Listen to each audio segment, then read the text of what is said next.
फिर कोई राजस्थानी छोरा के नाम से आए हुए हैं। हेलो। हेलो। हाँ जी, क्या हाल है जी आपके? सर बढ़िया, आप बताएं कैसे हैं।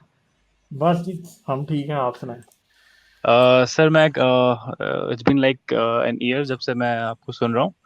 हम्म। पहले हारिस सर के वीडियो के जान पहचान हुई थी, फिर उनके थ्रू फिर आपको भी सुनना स्टार्ट किया है। हम्म।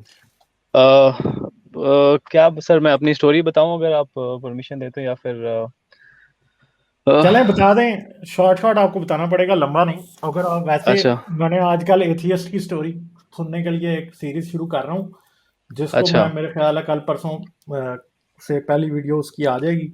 तो अगर आप डिटेल में अपनी स्टोरी, अगर आप एथियस्ट हैं और बताना चाहते हैं, तो डेफिनेटली मुझे ईमेल कीजिए, फिर हम एक टाइम सेट कर लेंगे, उसके मुताबिक फिर कर लेंगे हम। सर एक्चुअली मैं एंगेज होना चाहता हूँ, काफी बार ट्राई भी करता हूँ, पर एक बार मैं हारी सर के चैनल पे गया था पहले, पर उन्होंने काफी मुझे डरा दिया था कि क्योंकि मैं हाँ ऐसे ऐसे कंट्री में अभी हूँ कि कि जहाँ पे it's not safe to discuss all these things openly. तो हाँ, फिर ठीक है, जारी बात है, फिर आपकी मर्जी है ना। जारी बात है, जी आपको फिर अपनी सेफ्टी को सबसे पहले रखना है, फिर बात करें। हाँ। तो हम्म। वही एक रीजन था कि मैं ज्यादा एंगेज नहीं हो पाता हूँ। मैं बहुत ट्राई करता हूँ कि आपको सुनता हूँ रेगुलरली, बट एंगेज होने का कोशिश करता हूँ तो थोड़ा सा एक वो फियर जो फैक्टर होता है वो थोड़ा सा किक इन कर जाता है। तो हम्म। सर बेसिकली मतलब मैं मॉडरेटली रिलीजियस फैमिली से आता हूँ, पर हम्म। मेरा प्रॉब्लम ये था कि मैं बहुत ज़्यादा थोड़ा सा डिप्रेशन और एंजाइटी थोड़ा सा, और थोड़ा सा इंट्रोवर्ट टाइप का बंदा था बचपन से ही। तो फिर हम्म। जब 20s में मुझे थोड़ा सा डिप्रेशन होना स्टार्ट हो गया, तो रिलीजन, हम्म। ये जो नमाज वगैरह होती थी वो मेरे लिए एक, it was kind of an escape, कि मैं थोड़ा सा मुझे वो होता था, बट वो सिर्फ टेम्पररी रिलीफ होता था। और हम्म। बाद में जाके वापस वैसी चीजें होना स्टार्ट हो जाती थी। मैं काफी ज्यादा डिपेंड होता था प्रेयर्स पर और इन पर हम्म। कुछ टाइम बाद मुझे ऐसा फील होना स्टार्ट हुआ कि कुछ कुछ भी बेटर नहीं हो रहा है। और आई स्टिल रिमेम्बर कि वो असर की प्रेयर थी, कि मैंने बोला कि नहीं, अब मैं, इट्स बिन इनफ और मुझसे अब नहीं हो रहा है, मैं अब से हम्म। नमाज नहीं पढ़ूंगा। फिर हम्म। तब से मैंने काफी चीजें क्वेश्चन करना स्टार्ट की, और फिर मैं काफी नॉन रिलीजियस हो गया था। उससे पहले मैं बहुत ज्यादा एक्सट्रीमिस्ट के लेवल तक पहुंच गया था मैं, पर हम्म। उस टाइम से फिर काफी चीजें न्यूट्रलाइज होना स्टार्ट हो गई। फिर तकरीबन एक साल पहले से आप लोगों को सुनना शुरू किया है, तो हम्म। काफी सारे कॉन्सेप्ट्स क्लियर हुए हैं, को बहुत सारी हेल्प मिली है।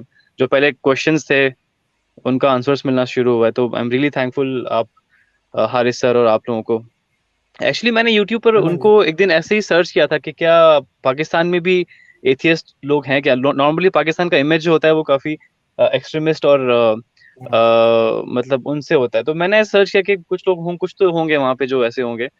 तो मैंने टाइप किया पाकिस्तानी एथियस्ट, तो हारिस सर का चैनल आ गया। तो हम्म। तब से काफी रेगुलरली मैं सुनता हूँ, बट एंगेज नहीं हो पाता। कि ये एक फैक्टर रहता है कि हम्म। It might not be safe. तो हम्म। अच्छा, मेरा एक क्वेश्चन आपसे बस ये था कि सर नॉर्मली जितना मैं जान पाया हूँ आपको, आपका जो बैकग्राउंड है वो क्रिश्चियनिटी से है, हाँ, मेरा पर क्रिश्चियन है। आपका जो टॉपिक रहता है वीडियोस का वो नॉर्मली इस्लाम पे रहता है। क्या ये इसलिए है कि आप एक इस्लामिक कंट्री से आते हैं?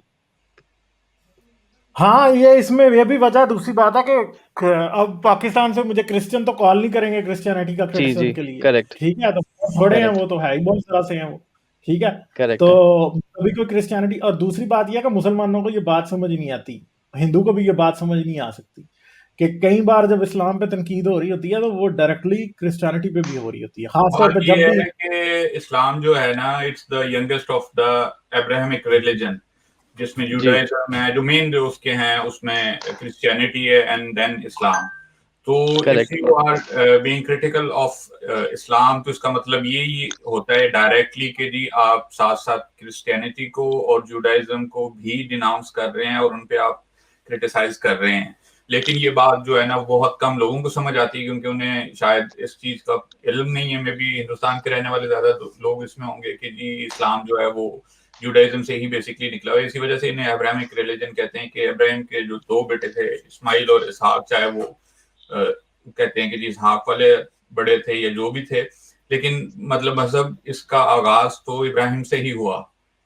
तो जी जब भी आप इन पे तनकीद करते हैं तो उसमें शिया, सुन्नी, बरेलवी, अहमदी, बहाई और दीगर कई छोटे छोटे मज़ाहब वाले, बोहरी हो गए, कैथोलिक, प्रोटेस्टेंट, दोनों के सारे, फिर कंजर्वेटिव, ऑर्थोडॉक्स और दूसरे किस्म के ज्यूज, और सब के सब जो मतलब एक दुनिया की आप कर लें कि 70-80% आबादी के जो मजहब जो है वो सारे के सारे इसकी लपेट में आ जाते हैं।